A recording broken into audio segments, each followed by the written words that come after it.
One of my main goals is to become a faster and stronger cyclist. In this episode of the blog, I'm going to show you the one single thing that helped me improve a lot.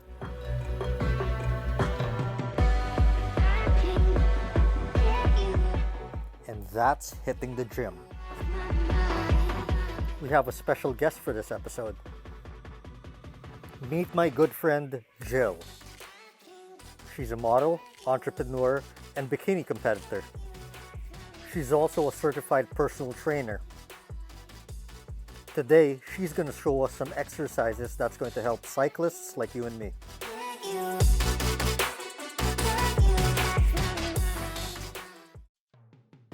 We're going to focus on exercises that work on your leg muscles and core. These two muscle groups don't just power your bike, it also helps you maintain posture, which is really helpful for long rides.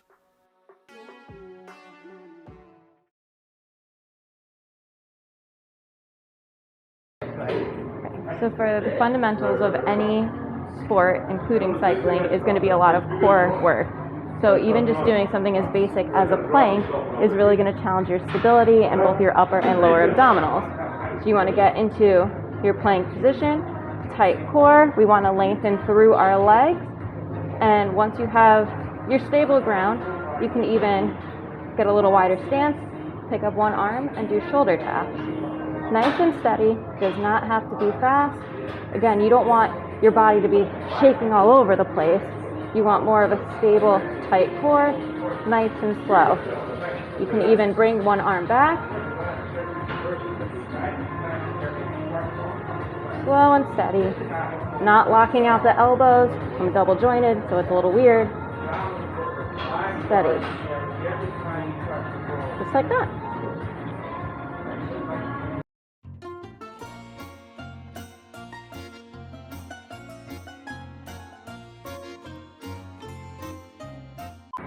So with the Russian twist, you're definitely going to want to watch out for your lower back and your shoulders kind of hunching over.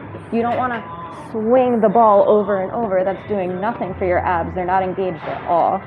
And you also don't want to, especially if you're going to progress, you can start with your feet on the ground, but if you choose to progress and you're going to be picking your feet up, your feet don't want to be swinging all over the place. Example. No, that's not what we do.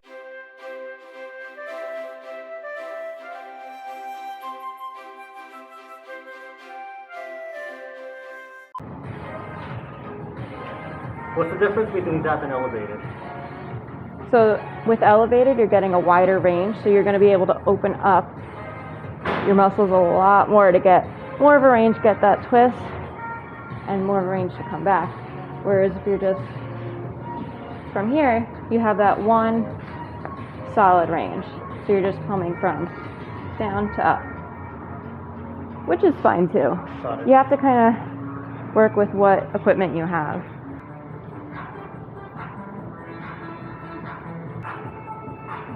There you go. Try to rotate your left shoulder back a little when you come up. There you go. Try not to look up. Keep a neutral spine. There you go. Perfect. Relax that shoulder down. There you go. Better. Keep that core engaged.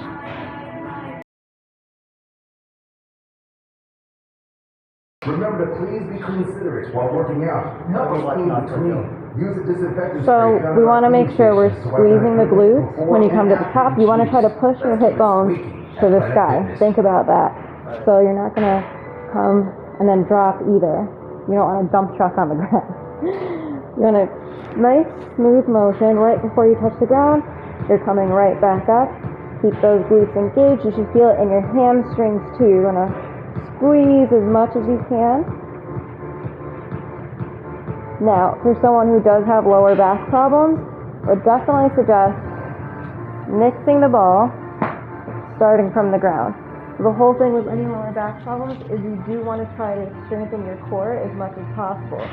Lower back and the core kind of go hand in hand. Once you strengthen one, you can work on strengthening the other.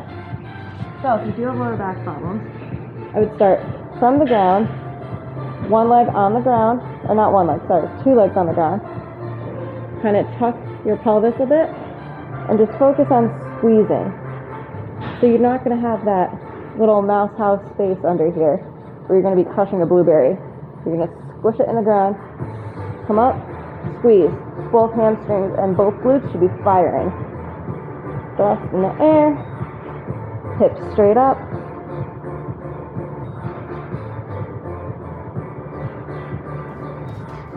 The final two exercises for today are squats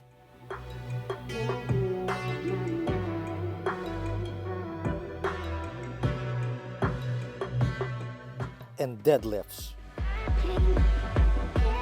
If you don't have access to a gym, you can always find alternative exercises for these two.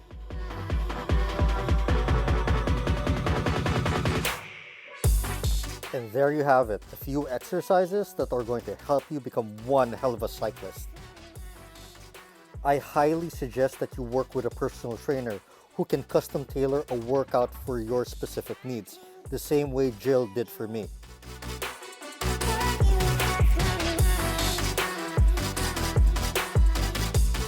Hope you guys enjoyed this episode of the blog.